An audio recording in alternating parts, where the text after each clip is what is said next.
Okay, let's hear from our race-winning team from tonight's 53rd Annual Bank of America 500.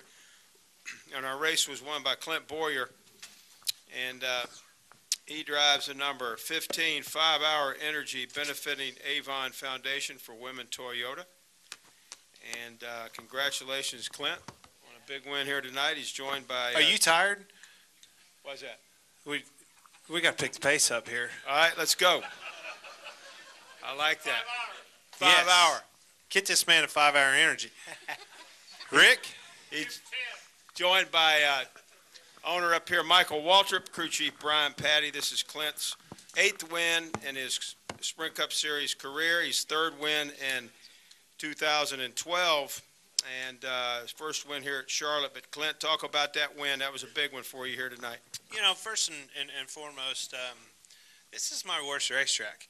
You know, to be able to come here and compete and have cars capable of qualifying in the top 5 and racing up front, I mean, that's, man, I'm telling you, that means a lot to me. I think it speaks volumes to our team. Brian Patty, you know, everybody that he's assembled around me from the get-go. I mean, it's truly, it makes you almost giddy, you know, and just so much fun to come to the racetrack knowing that you got cars that are capable of getting the job done. You just got to figure out how to make it work. You know, who would have thought in a million years after, you know, making this switch and coming over to a new family and everything that was new, that we would be in victory lane 3 times and still, well, how many races? 5 races left? Yeah, I've been paying a lot of attention. 5 races left. We're still in contention for a championship. Our Absolutely. first year together. I mean, just to be able to do that with a brand new sponsor, a brand new manufacturer. I mean, I'm telling you the truth. I was almost uncomfortable going to the shop at the beginning of the year because I didn't know one face there. I knew Ty Norris and Brian Patty and Michael was. Well, you were there sometimes, and if I could catch him when he was there, I could talk. But other than that, I didn't know anybody there. And you know, to walk into a new family and to be able to have the success we're having the teammates. You know, Truex and I had a lot of fun back in the Nationwide Days racing for championships, and you know, grew very fond of him and had a lot of fun with him back in the day. But Mark Martin, having him for a teammate, I mean, it's just a class act to be able to come over and you know, Mark Martin, if he can't win the race, he's going to do everything he can do to help you win the race. And to be in victory lane, come and congratulate us, it's an unbelievable opportunity. Toyota, a new manufacturer. You know, when we, I'll just be honest. I mean, at the beginning of the year, I heard a lot of things, a lot of rumors about the engines. Let me tell you something. In a short amount of time, from the beginning of the year to right now, they've slowly and steadily become the best engine program in the sport. So just proud of everything and proud of the engineers and everybody that's been a part of it. Great Can job. I go now? Great job tonight, Clint. You certainly don't. I covered everything. You did cover everything. We got a couple things to do here. Brian Patty, talk about some of maybe the things that you had to do this weekend to get that car where it was tonight. Well, we had a good baseline from the spring, qualified 5th in the spring, so qualified 4th this time, so it worked out well. We've evolved our setups over the summer, and going at these tracks for the second time definitely helps with the notes. But tonight, just you know, our car was just too tight, burned front tires off it too fast, and even in practice when we my spotter joked about saving fuel, we weren't really fast, so it's kind of funny that it worked out. We're saving fuel and went on gas mileage and ran them really good their last 2 stints. Good deal. Michael Waltrip, talk about the significance of this win here tonight in Charlotte. And Clint Bowyer right now certainly has moved himself into position to contend for this title. Well, the thing that's most special to me about the win tonight is we have a couple 160 people that work right up the road from here, and they spend so much time caressing and working on these cars and tuning them and getting them ready to go to the track. And this was their home race. They got to come watch our car drive to victory lane. So I'm very thankful for the fact that we were able to get to victory lane and our people are able to celebrate the victory. And I think a significant part of this victory, and I want to just echo Clint's sentiments, not only did the Toyota engine run with as much power as we needed to win with, we got the fuel mileage we needed to win with. We had just enough gas to do one of the most amazing starts to a burnout I ever saw. I mean, it really went kind of downhill from there. But you know, to have an engine under your hood that can perform like it did, qualifying in the top 5 with the new track record speed, have that kind of speed, and then also have the economy that it takes to race to the checker and not have to pit late. I think a lot of people need to look at what our manufacturer has done for our organization. And you know, Clint's won 3 races, and he hadn't been able to drive to victory lane yet because of getting there with just enough fuel. And that speaks volumes to what Toyota does. But then also, I mean, a guy like Brian Patty has to sit on that box and make those calls that gets that car just across the start-finish line. And, you know, if you miss it a little bit, instead of winning, you're an asshole. And That was last week. and so you're not an asshole. Congratulations. I try not to be. Wow. We're learning a lot here tonight. Good morning, Rob Kaufman. He was slow. He was at least 20 minutes slow to victory lane, and I don't know, were you puking No, or? I took my radio back. Oh, I was took laughing. a little walk. No, I was laughing. This is the 3rd time that we've won, and 3rd time we had to push it to victory lane. He told me we were good to the end, so I went ahead and took off, and it quit doing my first rotation of a burnout. So we were pretty close. Yeah, I stopped and said hello to Denny, or congratulated Denny on a great run, and Denny said, "I've got too much gas left. I waited too long to make my run," and I said, "No, you didn't. You did perfect." Rob Kaufman, congratulations tonight. Congratulations to everybody over at Michael Waltrip Racing. Let's take some questions now. Raise your hand. We've got Joe Menzer right here, and then we'll come over here to the right. Go ahead, Joe. Let's get him the mic, please. Bob? Joe Medzer, NASCAR.com. I guess for Clint but mostly for Brian, I mean, did you feel like you had to go for the win to get back in the chase picture, whereas and maybe in some ways that's kind of an advantage over the guys who maybe had to play it more conservative because they're worried they had more to lose, less to gain? Well, I mean, we went for trophies last week too. It's the same deal. We were close on gas, and we stayed out the last caution, and probably would have run out coming to the checkers there too, if we wouldn't have gotten a wreck. So it's we're going for trophies. That's the only way you're going to beat the 2, the 4, 8, and 11. You know, that mid-pack 4th, 5th, and 6th in points were kind of gapped a little bit from the leaders. So you had to do something special to get back into it, and this definitely helps. Oh, yeah. I was pretty impressed with the tightrope today in pre-race. I was pretty excited about that. Did that answer him? No. Oh. But I thought that was pretty cool. Did you By the see? chase. Not only was he on that wire, he was walking straight uphill. Did you see him unclip? And then them play. We have gone the wrong Naturally, they direction. played free falling. That was real nice. Tom Petty free falling as the guy's risking his life for our entertainment. What a good song to pick while he's 250 foot in the air. Yeah. Thank you. So yes, we're going to go for trophies for the next 5 weeks. Yeah. Thanks. And we're going to focus. Really? Who had a question over here? Let's go, Pockers. You got a question? And then Jenna. Hi, Bob. Hi, Bob Hocker, Sporting News. Clint, why is this your Where's worst your glasses, Bob? track? Right I can't see you. Now I can see here. you. How's that? Why is this your worst track, and how do you? I mean, did you have to do anything to Well, try just to? look at, get I mean, honestly, just, look at my stats. Look I at mean, the stats. Yeah, it's horrible. I mean, even with a win, I think it's still my worst racetrack. It is hard. It's one of those racetracks where, Easy to overdrive the corners. yeah, saving fuel really helps me because I back the corner up and the car will rotate and it's kind of like slapping you in the face. It's like, oh, this is how it's supposed to feel.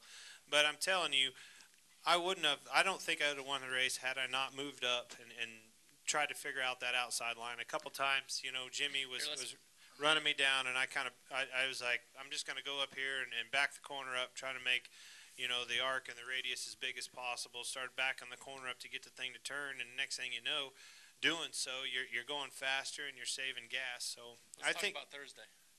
I don't want to talk about Thursday. Let me tell you, I think that truly the run that won us the race wasn't the last run. It was the run before that, the next last run. Brian went out and was a gutsy call to go out and stretch it as long as possible on that last run. And if we'd have pitted one lap earlier, I think we'd have run out of gas. It's a classic Days of Thunder. On Thursday, Clint said, "I'm going to run it my way," and then Brian, a.k.a. 50 Harry laps Hogue, your way and 50 laps my way. he said, "Now we're going to run it my way." And Clint learned a lot on Thursday and I know you guys have to write a story, and I'll be brief. You have to write a story about the race tonight. But if you get time on Tuesday or Wednesday and you just need to write something to make people pay you, I don't know how it works. But Brett Griffin keeps Mr. ADD here so focused and so into what he's doing. Brett is a spotter. Brett was my spotter like in 2000 when he first showed up. And I hadn't heard from Brett in 10 years on the radio, and all of a sudden he showed up and started spotting for us. And he just makes Clint better than Clint's an amazing driver, but Brett helps him focus. And we have radios where Brian's able to talk to Brett, and Brian tells Brett, what Brett needs to say to Clint. And it's an amazing coaching job.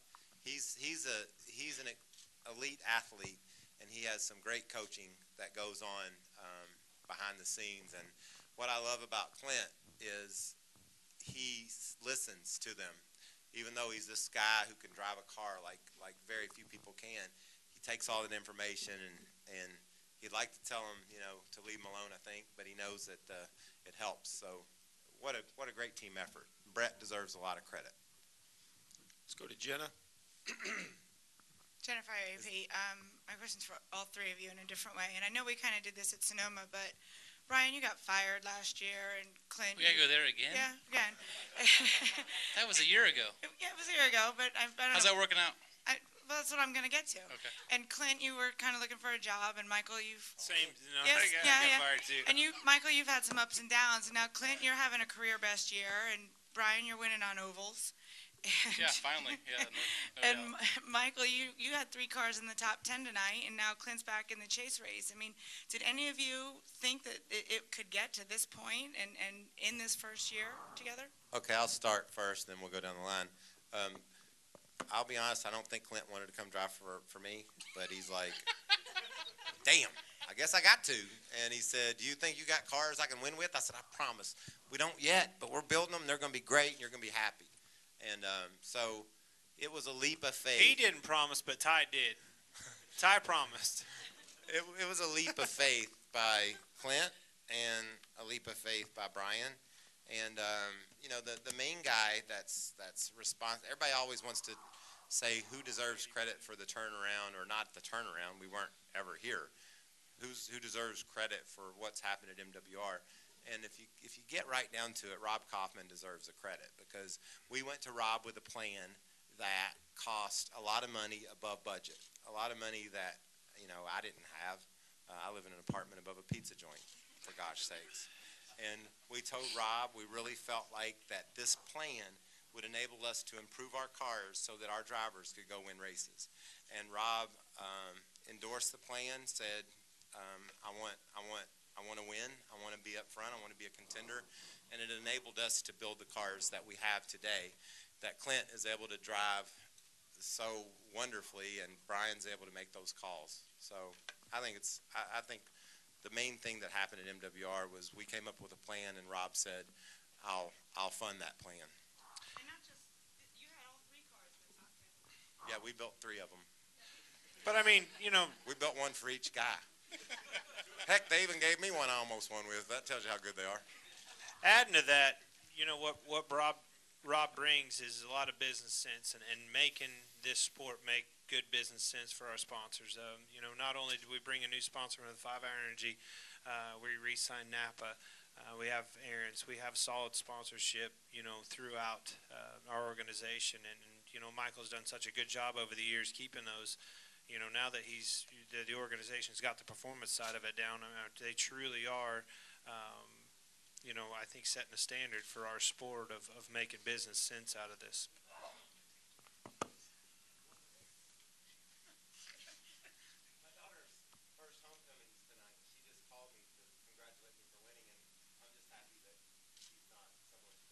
she's calling you. Does anybody have any more questions? Let's go over here. All right. Brian Petty. Oh, yeah. I don't know how to answer it. I mean, Disagree. 12 months ago, I was sitting in a hammock, texting friends of mine at the racetrack when I was at home. So it's come a long ways. Got a great group of guys. My engineers are as good as they get. I don't know. It's really fun to show up at work on Mondays and be respected and glad you're here, and I feel the same way.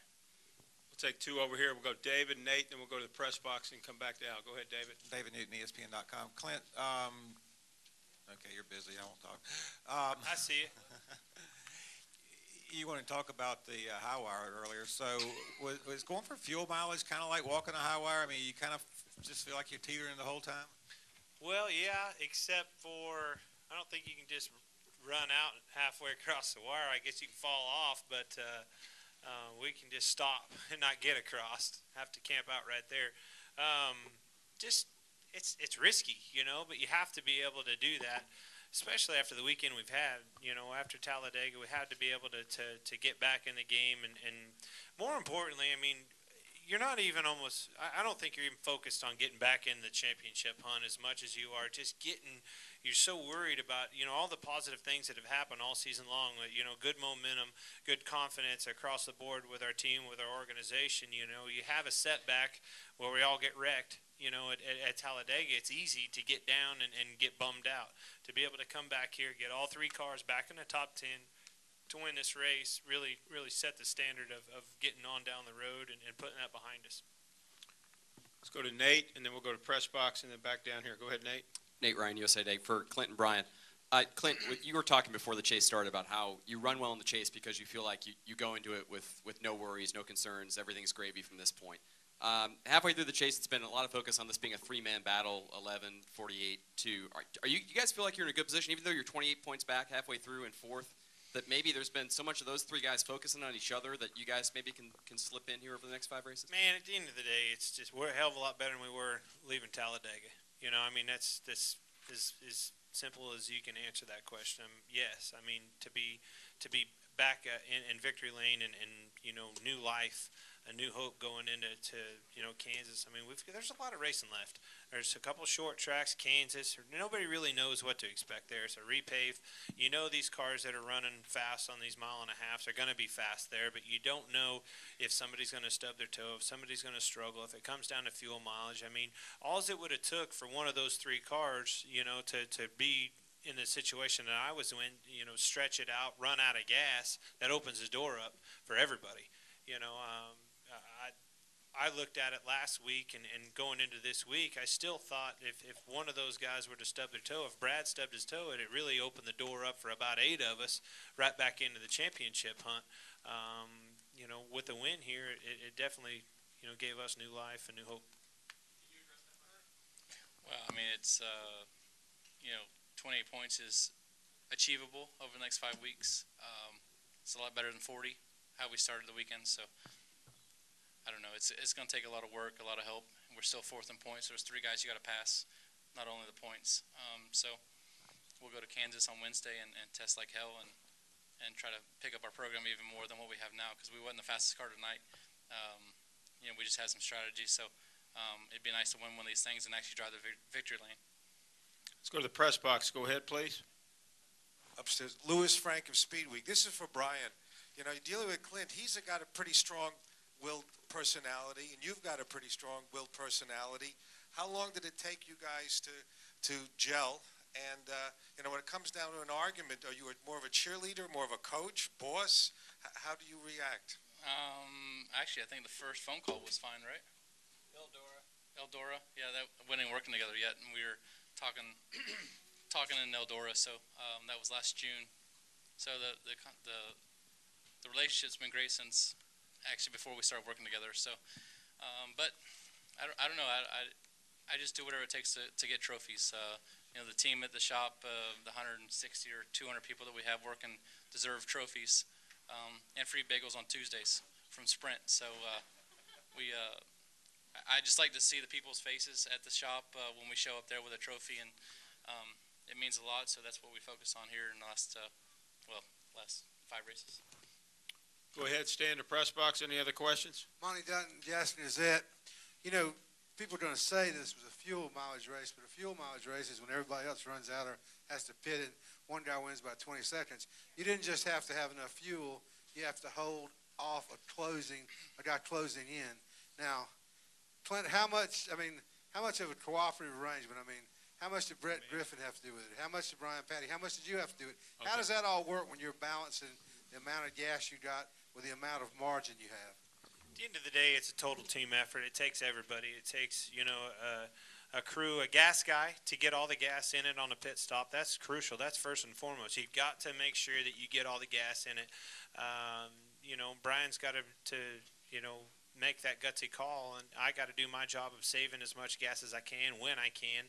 And then Brett keeping me calm. I mean, I'm a little bit of a lunatic out there, so to be able to have a spotter. Here's the thing, Brett's just a good friend, and he knows me. Having somebody close to you, I think, is about as much importance as being able to say a car's inside or outside of you. I mean, surely anybody can say, hey, there's an automobile on the inside of you and there's one on the outside of you. Having somebody that knows you, knows your characteristics, knows what you're going through, your demeanor, how to pick you up when you're down, how to calm you down when you're excited. I mean, that's Get you out of the mirror. Get you out. Yeah, he tells me to get out of the mirror a lot.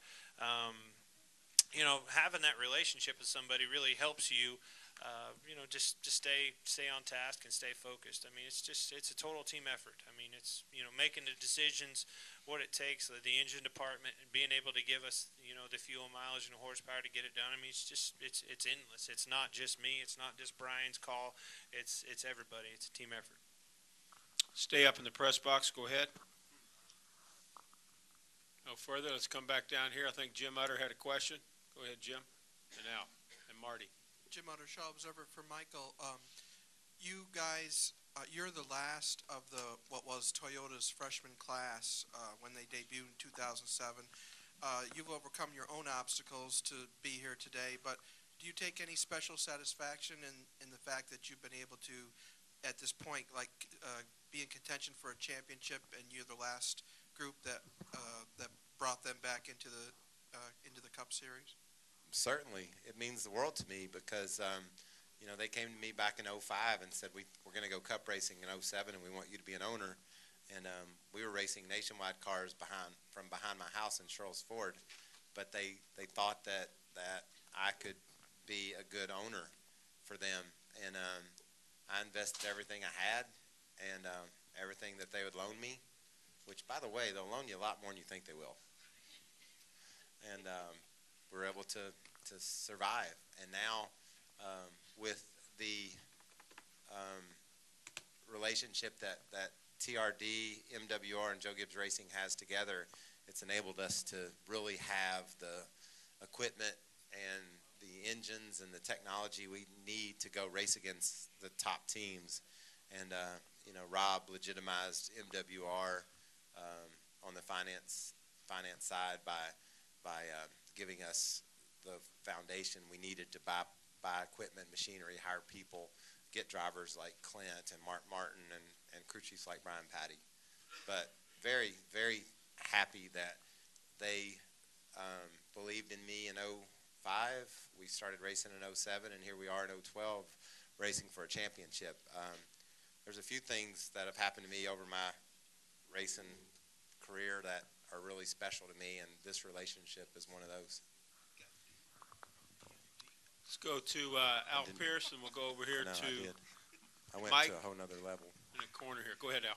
Yeah, Clint, Al Pierce, Motor Week. This may have been answered, but I may have missed it. When you left pit road after your last stop, did you know without question you would not have to come back? Had him covered. Okay. No. I knew there was a lot of racing left. Yes, that's Chad Canals. We outfoxed him. Anytime you outfox that guy, you've done a good job, especially at this racetrack. So, I don't even remember what the hell you said. What, yeah. No, I didn't. I thought, you never in a million years did I think that the caution wouldn't come out. Something. I mean, there's a lot of racing left, but I knew that we had the upper hand. you know, if it come down to a fuel mileage race, we had track position, we had, we knew we could make it to the end, or we hoped that we could make it to the end. So we definitely had the upper hand. Yes, when I come off of you know, the pit lane, and the cars that were with me in that bunch were still behind me. I mean, that was the most important thing. We're actually short when we left pit road. He just didn't know that. We're actually short. Flat. Yeah, we're a little bit, and so we were just riding there, and he About was a getting good gas burnout mileage. full. That's how much we were short. But we're not going to get him excited. You know, that's way too early. We'll let him race, and we'll see what happens. Can we go now? Couple more. Right here, Mike Embry's got one, and then we'll go over to this gentleman here, and that might be it. And it'll end with Pockers. Of course, we'll have to end with Pockers. MikeEmbrySpeed.com. Brian, you guys are going to have so much testing and practice time at Kansas next week. You can run all kind of science experiments and whatever. Can the teams that are left in this sort of overthink themselves next week and trying to do too much stuff and packing too many scenarios in? Or I hope Paul and Chad and those guys do. Yeah, that'd be great. We've got a good test plan. We're taking the car we had at Chicago, ran top 10 there. This is a car we had at Atlanta. It was brand new then. So where are you going?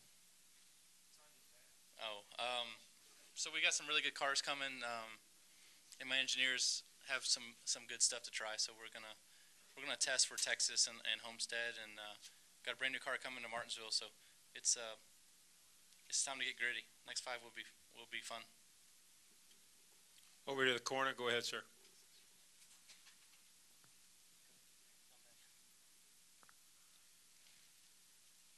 Pete McCall with AutoRacing1.com. This is for Clint. This is the third time you've gone to victory lane, and the third time you've ended up walking to victory lane. Is this going to become a signature move for you now, or are you just going to walk to victory lane? Yes, I hope to walk in the car. Definitely hope to walk the next 5 weeks for sure. Need exercise after these races. Need all the exercise you can get. It's fun to walk to victory lane. Let me tell you, that's the best walk you could ever have. So I think that's my new trademark. I'll walk home if it means victory lane. Did y'all see on Twitter where Jimmy Johnson said, "I just saw Clint Bowyer running and nothing was chasing him. I don't know what's happening." He's turned over a new leaf. He's an exercise guy, and so he walks to victory lane. Yes. Go ahead, Bob. Bob Hocker, Sporting News for Clint and Brian. You've been together for 9 months. How much better can you be? I mean, do you feel like you've peaked, or do you feel like you're just kind of starting and can be twice as good as what you are now? Basically, we're just engaged right now. We're not even married yet, so it'll be good then. The romance is good right now. You know, when you get down to the marriage, we'll see how it is. But enjoying the hell out of the engagement right now. Is that understandable? Yeah, and I was more technical side. The second time the racetracks help a lot. For the notes we've accomplished or have from the first set of races, you know, leading Daytona, July 4th. So. First race was a struggle. Now we're having fun. There's Brett Griffin. There's Brett Griffin over here. Why don't y'all just do gentlemen. some one-on-ones with him? Hey, let me tell you something. We just blew you up. Everybody knows how good a spotter You're gonna have you more are. followers on Twitter than you ever know. Wait. I got to ask you something real quick. Sit down. You're coming off this win. You know we're racing next week. What's that mean to go home and race in Kansas? That's probably the biggest thing, is just to be able to come off of you know, this win, going into your hometown, the family, friends, everybody that goes there. It's just so important to be able to roll in, you know, on a positive note, and to be able to win there someday. We've gotten close. If we could possibly pull this off again at Kansas, it would be, you know, that's my. You know, do you dare say Daytona 500? But it truly is. I mean, that's the biggest race that you could possibly win, is in you know, in front of your hometown. I know you've won the Daytona 500 twice, but winning at home. All right, so we went to the NCAA tournament, and Kentucky beat my Jayhawks, and he wore this god awful Kentucky sweatshirt tonight, and I told him if we win, please do not wear that. But then he, you know, it was the coolest thing ever. So we got to go. All right, congratulations. Thank you. See, me and Brian, we don't really get talked to that much. So y'all got anything you want to ask us more about? Like, I don't know if you know or not, but I won the All-Star race here in 1996, and it was a really special night for me then, and then I was able to return to Victory Lane tonight here, and thought that was special. And then I did win the Daytona 500 twice, as Clint mentioned. So any other questions? Anything else about me? You good, Jenna? Homecoming was a success. She said it was a school dance, so how could it be, Dad? And she was eating sweets with her friends, which is a perfect way for a dad to think that that's the way the night ends.